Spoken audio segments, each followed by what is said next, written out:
이렇게 뭐 하다 보니까 101번으로 101번으로 끝나게 됐는데 오늘 간단한 내용 세 가지를 함께 보겠습니다.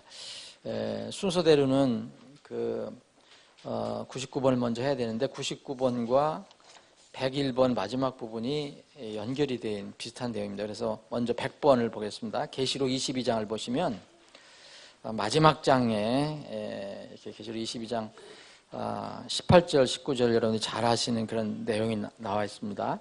제가 다시 한번 읽어보겠습니다. 내가 이 책의 대언의 말씀들을 듣는 모든 사람에게 증언하노니 만일 어떤 사람이 이것들에다 더하면 하나님께서 이 책에 기록된 재앙들을 그에게 더하실 것이요 만일 어떤 사람이 이 대언의 책의 말씀들에서 빼면 하나님께서 생명책과 거룩한 도시와 이 책에 기록된 것들로부터 그의 몫을 빼시리라. 자, 이 유명한 구절, 그리고 성경을 마무리하는 아주 귀중한 구절인데, 이 말씀을 가지고, 이게 우리는 하나님께서 우리에게 풀어주시는 그 구원이 하나님의 선물, 은혜라고 알고 있는데, 이 말씀을 보면 그 가르침과 이렇게 어긋나지 않느냐, 이런 이렇게 의문을 제기한 사람도 있습니다. 왜냐하면 여기에 그 말씀을 더하면 이렇게 이 책에 성경에 기록된 특히 요한계시로 기록된 재앙들을 더할 것이요. 그리고 어떤 사람이 이 책의 말씀에서 하나님 말씀을 빼면 이 책에 기록된 그 복을 그의 몫에서 빼리라 이런 말씀을 하신 거거든요. 그래서 뭐 이렇게 더하고 빼고 이런 어떤 행위 같은 건데 이런 것 때문에 선물이 구원의 선물이 이렇게 변화가 일어날 수 있느냐 이런 얘기입니다. 그래서 이 부분도 지난주에 우리가 공부했던 부분 지난번에 공부했던 부분 있잖아요. 98번 요한계시록 14장에 나와 있던 어떤 사람이 이제 짐승의 표를 받으면 영원히 이제 버림받고 고통을 받는다라는 그런 말씀을 우리가 살펴봤지요. 그 내용과 이렇게 뭐 유사한 그런 내용이라고 볼 수 있습니다. 자, 이제 과연 그럼 이걸 어떻게 이해를 해야 되는가? 과연 정말 그 예수 그리스도를 믿고 구원받은 사람이 어떤 사람이 하나님 말씀에 이렇게 손을 대갖고 훼손하면 그것으로 인해서 구원을 잃어버릴 수 있는가? 이런 질문이 나오는 거죠. 그 의문을 갖는 사람들이 이렇게 제시를 하는 거죠. 근데 어떤 상황에서든 하나님께서 우리에게 주신 그 구원은 선물이기 때문에 그 한 번 그 사람이 생명을 받았다면 그 생명은 결코 취소되지 않습니다. 우리는 이것을 하나님의 성품을 이해를 해야 돼요. 하나님의 성품은 어떤 분이신가. 그래서 하나님께서 구원의 선물을 한번 이렇게 주시면 결코 다시 이렇게 우리가 조금 부족하다고 해서 그걸 뺏어가시는 분은 아니라는 거예요. 왜냐하면 우리가 처음에 구원을 받을 때, 선물을 받을 때 어떤 상태에서 받았습니까? 우리가 훌륭한 상태에서 받은 게 아니고요. 로마서 5장을 보면 우리가 힘이 없을 때, 그리고 우리가 죄인이었을 때, 심지어는 우리가 하나님을 대적하는 원수였을 때 우리를 구원해 주셨거든요. 근데 그분께서 그 아들 예수 그리스도의 죽으심을 통해서 우리를 구원해 주셨는데 뭐 우리 행위가 어떻다고 금방 그 구원 주신 선물을 다시 뭐 뺏어 가시겠어요. 그것은 있을 수 없는 이야기입니다. 그리고 그래서 이런 것에 대해서 좀 의문을 갖는 사람들은 히브리서를 읽어보시면 많이 도움이 됩니다. 특히 히브리서 10장 보면 이제 모든 이제 그 죄에 대한 헌물은 끝났다. 이것은 영원한 것이다. 안전한 것이다. 그리고 또 계속해서 여러 곳에서 주님께서 강조하신 것은 뭐냐면 너희들을 내 손에서 뺏어갈게 아무것도 없다. 영원한 안전한 것이다 라고 말씀하셨습니다. 요한복음 10장이라든지 로마서 8장을 보면 그럼 이 말씀은 어떻게 이해를 해야 되냐? 이 대언의 말씀을 내 간에서 어떤 사람이 어떤 태도를 취했을 때 이 말씀에 대해 더러운 것을 더하거나 또 이 대언의 말씀을 자기가 마음에 안 든다고 해서 그걸 빼버리거나 그러면은 여기 두 가지가 다 굉장히 안 좋은 거거든요. 더하는 사람에게는 이 책에 기록된 무서운 재앙들을 더하고 빼는 사람들은 이 책에서 약속된 생명, 그 복락 이것을 제하겠다, 빼버리겠다라고 말씀하셨는데 이걸 어떻게 이해해야 될 것이냐. 저는 이 말씀이 그렇게 주장하는 사람들을 이렇게 생각해서 말씀을 나눈다면 이 하나님의 말씀을 더럽히는 사람들은 분명히 구원을 받을 수 없다는 것을 경고하신 것은 분명한 겁니다. 하나님의 말씀을 더럽히는 사람, 이 용서받지 못할 죄라는 게 있어요. 용서받지 못할 죄. 그 용어는 나오져 있지 않지만 예수님께서 말씀하신 겁니다. 이게 성령을 거역하는 자는 이렇게 제사 받을 길이 없다. 이걸 뭐냐면 이것도 한번 우리가 공부했습니다. 이 시간에. 이 성령을 대적한 사람들은 뭐가냐? 자기 감정으로 누가 성령께서 하시는 걸 왜 거역하냐 이런 차원이 아니고 성령께서 하시는 궁극적인 일은 이 예수 그리스도를 증거하는 겁니다. 예수 그리스도 성령께서 하시는 것은 근데 예수 그리스도를 거부하거나 부정하면은 다른 제사함의 방법이 존재하지 않습니다. 더 이상 없어요. 안 돼요. 예수님을 통해서밖에 못 가기 때문에 그래서 예수 그리스도를 거절한다면 다시는 용서받을 길이 없어요. 이런 거 몇 번 말씀을 드렸어요. 이게 히브리서 공부하면서도 그게 바로 용서받지 못할 죄. 궁극적으로 용서받지 못할 죄입니다. 뭐 어떤 성령으로 무슨 병을 고치고 뭐 방언을 하게 하고 이런 사람들을 거부하는 사람들을 용서받지 못할 성령을 거절하는 용서받지 못할 죄가 아니고 성령께서 하시는 궁극적인 일은 예수 그리스도를 증거하는 것인데 예수 그리스도를 거부하면은 더 이상 용서받을 수 있는 길이 없다.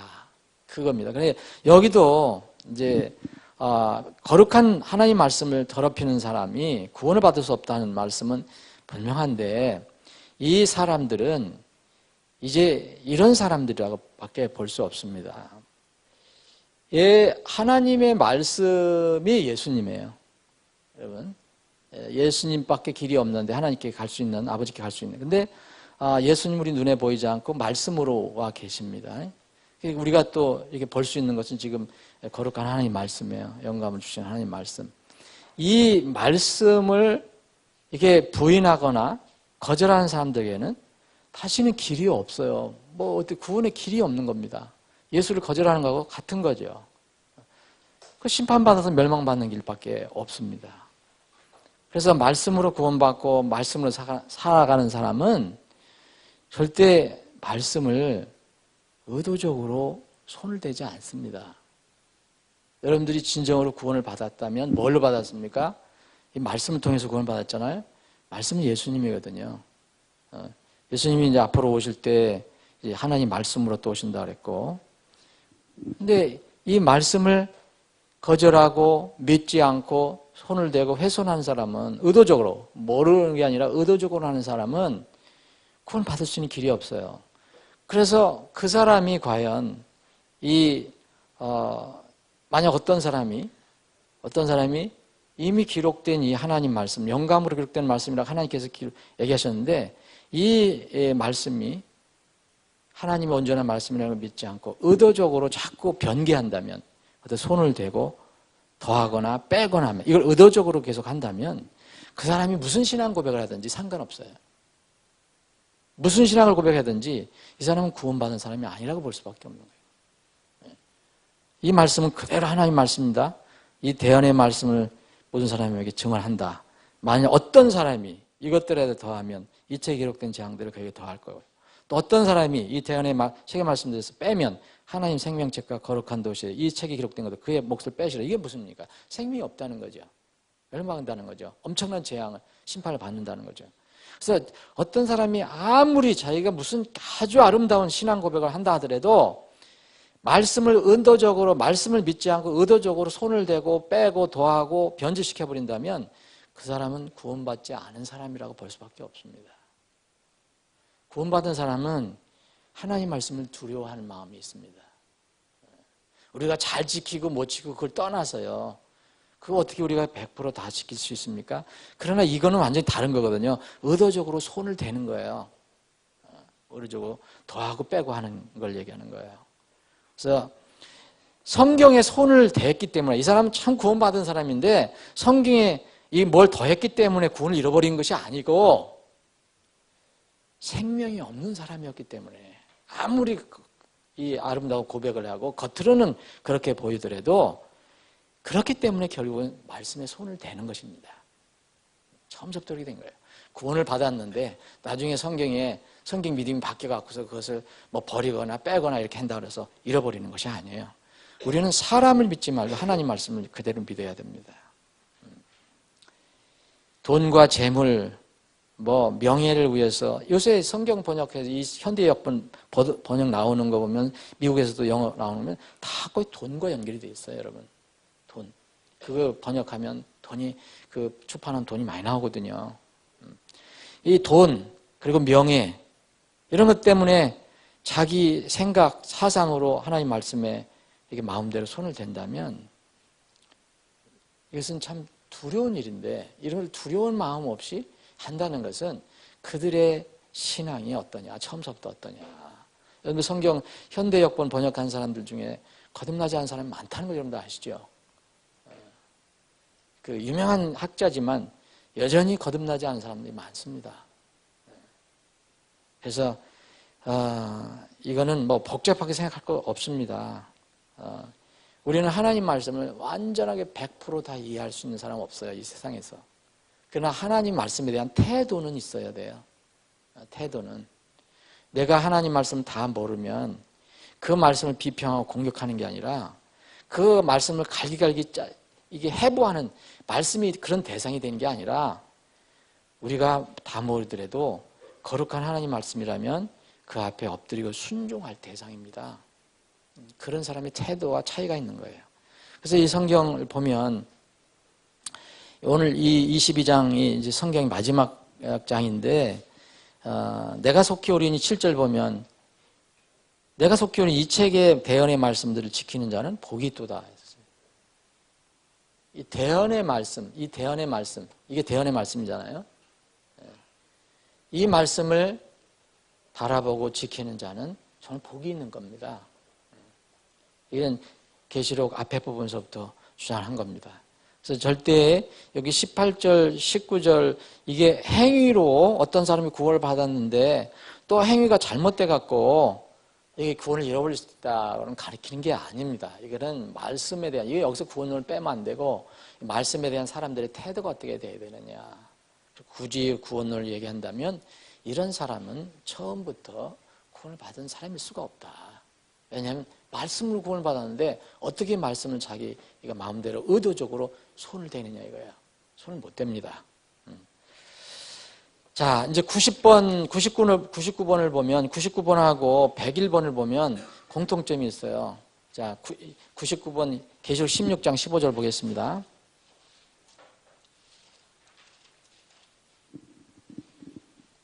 보라 내가 도둑같이 오나니 깨어있어 자기 옷을 지키고 벌거벗고 다니지 아니하여 그들에게 자기 수치를 보이지 아니하는 자는 복이 있도다.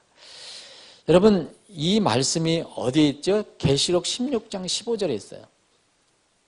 계시록 16장 15절, 계시록 16장은 지금 한창 무슨 환란이 재난이 쏟아집니까? 병심판이 쏟아지는 거예요. 하나님이 진노의 병심판이 막 쏟아지는 때예요. 계시록 16장 15절. 그런데 그리고 여러분 16장 16절에 보면 아메겟돈이라는 말도 나와요. 막 큰 전쟁을 예비가 되고 지진이 일어나고 막 대단한 이 세계에서 엄청난 일이 일어날 때예요. 어쨌든 여기 계시록 16장 15절 그 안에 이 안에 이 말이 들어가 있어요. 이게 지금 여기에 12절 보면 16장 12절 보면 여섯째 천사가 자기 병을 큰 강 유프라테스 위에 쏟아부으며 그것에 물이 말라서 동쪽의 왕들이 길이 예비되더라. 정말 이제 동쪽에서 이제 수많은 군사들이 이 적그리스도의 군사들이 아마 이제 이스라엘 땅으로 몰려갈 겁니다. 또 내가 봄에 개구리 같은 부정한 영 셋이 용의 입과 짐승의 입과 거짓 대언자의 입에서 나오더라. 그들은 마귀들의 영들로서 기적들을 행하며 땅과 온 세상의 왕들에게 나아가 하나님 곧 전능자의 저 큰 날에 있을 전쟁을 위하여 그들은 뭐라? 이 대아메가돈 전쟁을 준비하고 있습니다. 악한 무리들이 적그리스도의 그 군사들이 모이기 시작해요. 그리고 여기 16절에 보면 히브리 말로 아마겟돈이라고 하는 것으로 그들을 함께 모은다. 일곱째 천사가 자기 병을 공중에 쏟아부으며 큰 음성이 하늘의 성전에서 왕자로부터 나서 이르되 다 이루어졌다 하면서 막 천둥이 일어나고 번개가 일어나고 이 지상에 지진이 일어나고 엄청난 혼란이 일어납니다. 재앙이 막 떨어져요.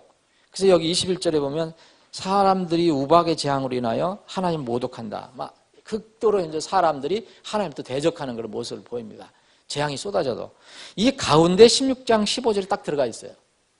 굉장히 앞뒤가 안 맞는 느낌이 들어요. 여기 뭐라 하냐면 이 예수님께서 뭐라 하냐면 내가 도둑같이 오나니 그랬어요. 깨어있으라. 그러면 여러분 그래서 어떤 사람은 얘기입니다. 아유 이런 온갖 일들이 막 쏟아지고 재앙들이 쏟아지고 막 세상이 굉장히 어지럽고 하는데 뭐 도둑같이 온다는 말은 맞지가 않지 않느냐. 이게 이런 거 다 알고 있는 사람들은 도둑같이 올 수가 없지 않느냐. 이렇게 얘기하는데 자 여기서 도둑같이 오신다는 의미가 뭘까? 그리고 여기 계시록 이제 마지막 101번 22장 20절에 보면 내가 반드시 속히 오리라 그런 말씀이 있어요. 자 도둑같이 오신다는 것을 지금 왜 어떻게 표현하신 거냐면 하나님 예수님께서 이 땅에 지상에 오실 때 그때에 오시는 모습 그 성격을 물리적으로 예수님 오실 거 아닙니까? 여러분 예수님 물리적으로 오시는 거 믿으시죠? 어떤 이단들은 예수님이 지금도 신문에 그렇게 크게 광고를 내고 있어요. 예수님은 구름 타고 이미 오셨다. 예? 근데 우리 눈에 보이게 오신다고 그랬어요. 이 세상에 있을 때. 그래서 물리적으로 임하시는 방법, 성격을 말한 겁니다. 근데 예수님이 뭐라고 하셨냐면 내가 도둑같이 오나니 그랬잖아요. 그래서 사실 예수님이 도둑은 아니잖아요. 도둑이 하는 일은 뭐예요? 훔치고 때리고 사람들 공격하고 그러는 거 아닙니까? 그래서 예수님을 주님으로 예표하는 건 적절하지 않습니다. 근데 이게 사람이 예표한 게 아니고 그러면 할 수가 없겠죠. 근데 예수님이 스스로 말씀하신 거예요. 그러니까 이건 우리가 받아들인 거잖아요. 예수님이 내가 도둑같이 오리니 그랬거든요. 사실 예수님을 도둑으로 예표하는 거 우리는 못해요. 아무리 그런 어떤 성격이 있더라도. 그런데 예수님 하셨어요. 내가 도둑같이 온다. 근데 도둑의 어떤 부분을 여기서 강조하신 겁니까? 예, 언제 모르는 거예요. 도둑이 예고를 합니까? 내가 오늘 최진환 형제님 집에 1시에 들어갈게. 미리 문자 보내고 들어갑니까? 그럼 아주 기다리고 있다가 때려서 잡지요. 도둑이 못 들어오게 하죠. 최소한. 그런데 주님께서는 내가 도둑같이 온다. 이것은 너희들이 아무도 모른다는 거죠. 내가 언제 임할지. 예. 그래서 이 부분은 도둑의 어떤 한 부분은 예수님께서 재림할 때의 한 부분을 예표할 수 있는 겁니다. 도둑이 전체를 예표하는 게 아니라. 그래서 예수님께서 이제 이 세상에 예고 없이 갑자기 들이닥칠 수 있다. 이 부분을 도둑으로 비유를 하신 거예요. 예. 예수님이 갑자기 들이닥칠 수 있다. 이게 도둑으로 비유하신 겁니다. 그런데 사실 도둑이 될 수 없는 경우에서 훔쳐가고 그런 게 아니라 갑자기 들어온다는 점에서 주님께서 말씀하신 대로 늘 깨어있으면 기가 막힌 도둑이라도 도둑이 될 수 없어요. 도둑이란 뜻이 뭡니까? 몰래 온다는 거거든요. 근데 내 눈을 크게 뜨고 기다리고 있는데 도둑이 아니잖아요. 그 손님이지. 응? 내가 모르는 사이에 오는 이 도둑이 될 수가 없잖아요. 영적인 건 마찬가지거든요. 이거 왜 예수님께서 이걸 계속 강조하셨느냐 이거예요. 실제 예수님이 오실 겁니다. 물리적으로. 그런데 왜 이걸 강조하셨느냐? 우리가 영적으로 어두워져 있으면 안 된다 이거예요. 영적으로 자고 있으면 안 된다 이거예요. 우리가 한 번 받은 구원은 절대 잊어버리지 않습니다. 근데 구원받았다 하더라도 예수님을 도둑같이 맞이할 수 있는 사람이 있다는 거예요. 성경에 보면. 구원 잊어버리지 않아요. 근데 아무 준비하지 않고 정말 뭐 언제 예수님이 오시겠어 하다가 예수님을 갑자기 만나는 사람이 있다는 거예요. 그래서 내가 도둑같이 올 것이니까 깨어있어서 자기 옷을 지키고 벌거벗고 다니지 아니하면 그들에게 복이 있다. 여러분 수치는 세상 사람들도 당하지만 그리스도인들도 당할 수 있는 겁니다. 그래서 다 이것은 적용할 수 있어요. 구원받지 않은 사람에게 적용할 수 있고 우리에게도 적용할 수 있어요. 하나님 말씀을 믿는 사람들은 여러분 하나님 말씀 믿잖아요. 더하지도 않고 빼지도 않잖아요. 그리고 우리가 다 지키지 못한다 하더라도 그 하나님 말씀에 대해서 참 두려운 마음으로 순종하는 마음이 있잖아요. 그러면 그 말씀이 여러분 이 신약만 조금 읽어봐도 얼마나 여러 번 반복해서 예수님께서 내가 올 것이다. 기다리고 있어라. 깨어 있어라. 내가 곧 올 것이다. 얼마나 자주 얘기했습니까? 이런 것을 믿는 사람이라면 주님께서 우리에게 예고 없이 갑자기 도둑처럼 안 오셔요. 그렇게 오실 수가 없는 거예요. 준비하지 않은 사람에게 그게 오는 거예요. 그래서 데살로니가 교회는 참 믿음이 좋은 교회였지만 여전히 이 교회에도 주의 날이 밤에 도둑같이 이를 줄을 너희 자신이 완전히 안다. 데살로니가 교인들은 이걸 너무 잘 알았어요. 너희들이 내가 밤에 도둑같이 너희들에게 이를 줄을 너희 자신이 완전히 알고 있다. 계속 깨어 있어라. 이렇게 이야기하는 겁니다. 그래서 너희는 어둠 속에 있지 아니한즉 그날이 도둑같이 너희를 덮치지 못하리라. 우리가 빛 가운데 살면 여러분들 완벽하게 살아가는 걸 얘기 아니라 늘 말씀을 생각하고 말씀을 향해서 가려고 하는 그런 마음의 태도가 있으면 결코 여러분들에게 주님이 도둑같이 오시지 않는다니까요. 도둑이 오는 거는 최소한도 믿는 자들에게 오는 건 뭐예요? 이게 징계하고 훈계해 주려고 오시는 거예요. 그런데 정말 깨어서 준비하고 있는 사람에게는 그분이 뭐로 옵니까? 도둑으로 오는 게 아니라 위로자로 오셔요. 뭘 주셔요? 상급을 주시려고. 상급 주시려고. 그래서 여기 데살로니가 교회 성도들에게는 이렇게 얘기했어요. 그러나 형제들아 너희는 어둠 속에 있지 아니한즉 그 조건이 이거예요. 어둠 속에 있지 아니하든다. 그날이 도둑같이 너희를 덮치지 못하리라. 그런데 만약 어둠 속에 있다면 신분적으로도 어둠 속에 있는 사람은 당연하지만 우리가 구원받고 나서도 말씀을 떠나고 주님을 경배하는 등한히 하고 세상에 있으면 어두워질 수밖에 없거든요. 그렇게 되면 그날이 그 사람에게 도둑같이 덮칠 수 있습니다. 믿음으로 준비되지 않은 사람들은 이 무서운 심판의 재앙이 쏟아지더라도요. 여러분 이런 걸 몰라요. 여러분 보세요. 15절 전에 14절까지 엄청난 일이 벌어져요. 16절, 15절 다음에 16절부터 엄청난 일이 벌어져요. 그래도 영적으로 둔감한 사람은 아무리 무슨 일이 나도 준비를 못하는 거예요. 도둑같이 올 수가 있는 거예요. 예수님. 그것을 지금 가르쳐주고 있습니다.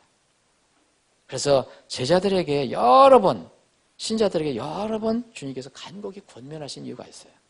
여러분 아시죠? 예수님 돌아가시기 전에 제자들에게 너희들 깨어있어라. 내가 어느 시각에 너희에게 올지 모른다. 어느 시각에 너희 주가 올지 모른다. 그래서 그때도 마태복음 24장에도 또 도둑 얘기하셨어요. 만약 주인이 도둑이 어느 경점에 올 줄 알았다면 깨어있어 자기 집이 뚫리지 않게 했으리라. 그러면 너희도 준비하고 있어라.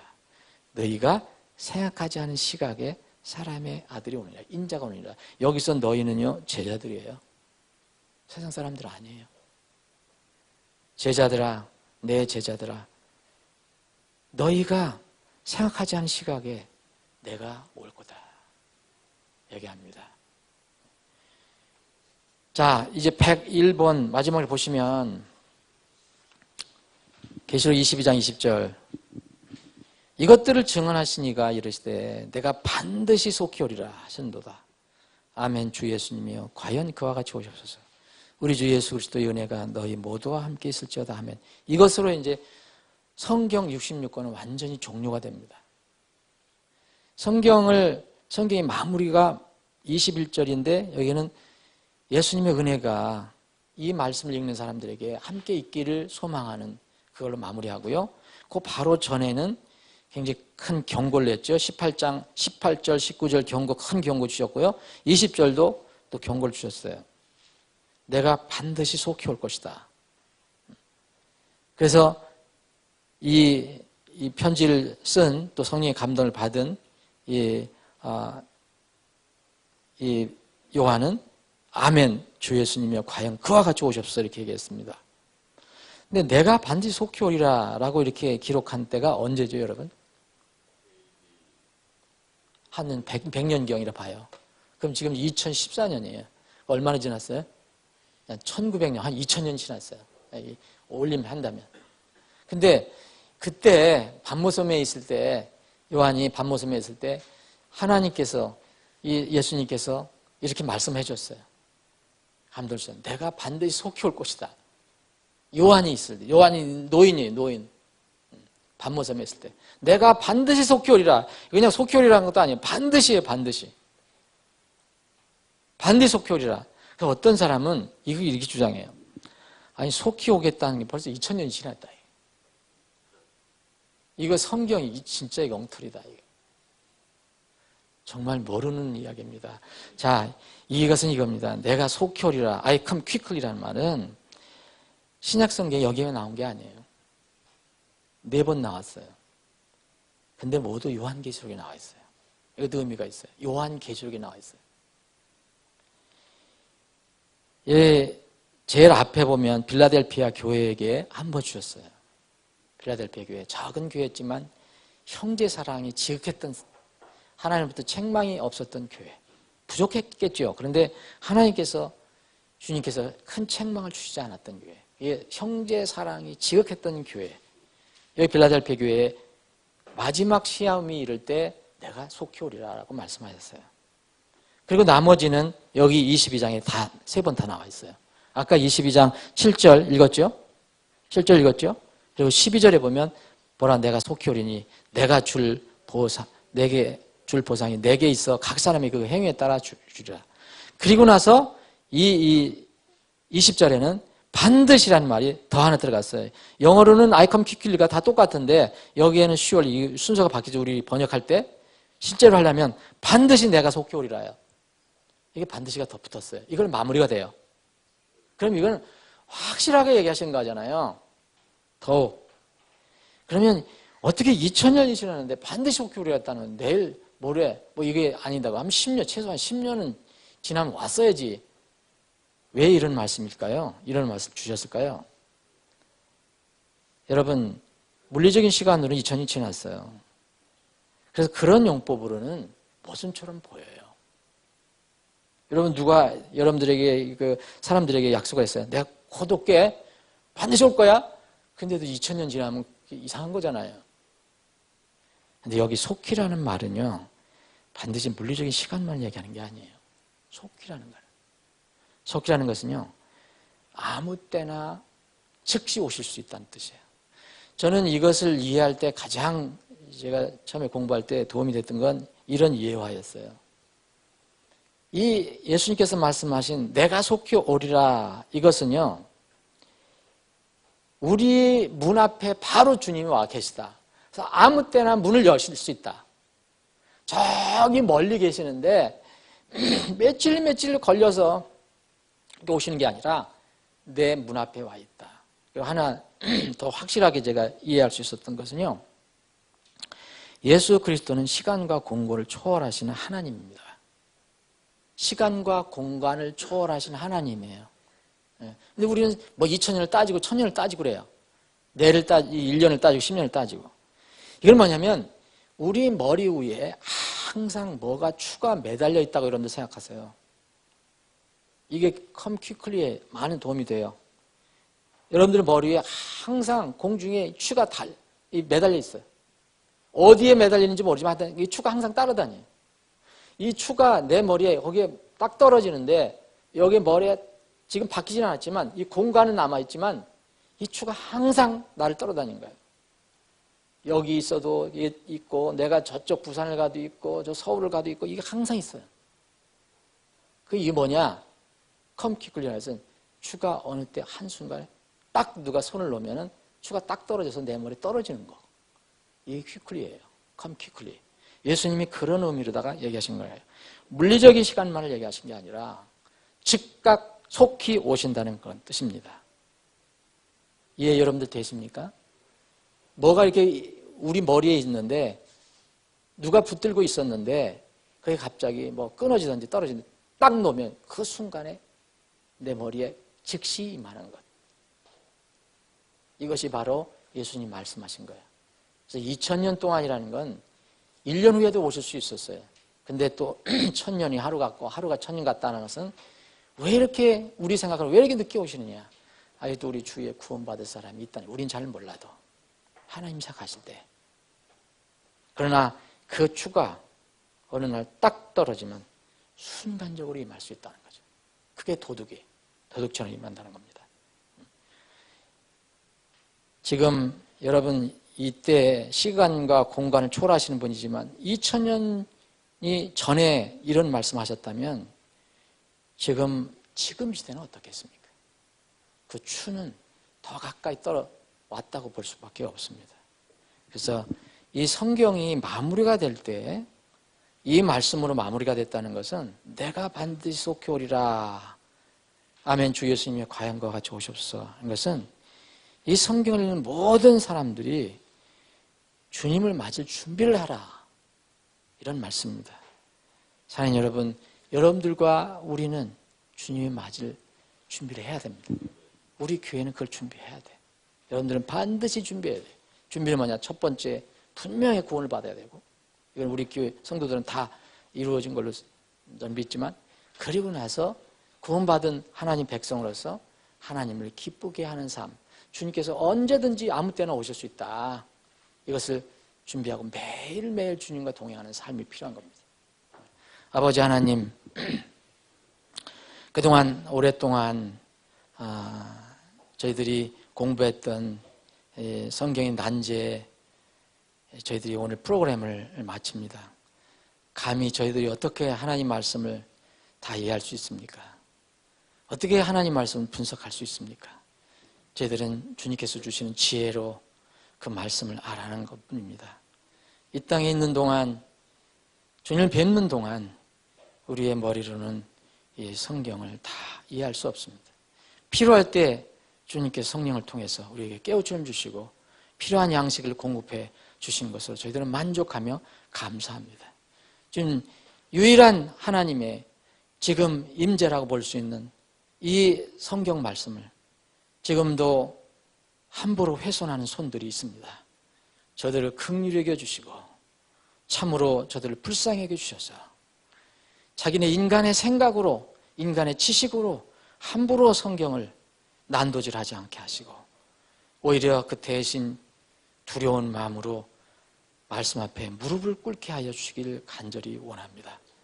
우리 교회는 정말 말씀을 두려워하고 사랑하는 그런 교회가 되게 하여 주시옵소서.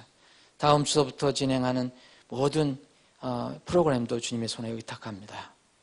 우리가 말씀을 알지 못하고 배우지 못하면 이 땅에서 승리할 수 없습니다.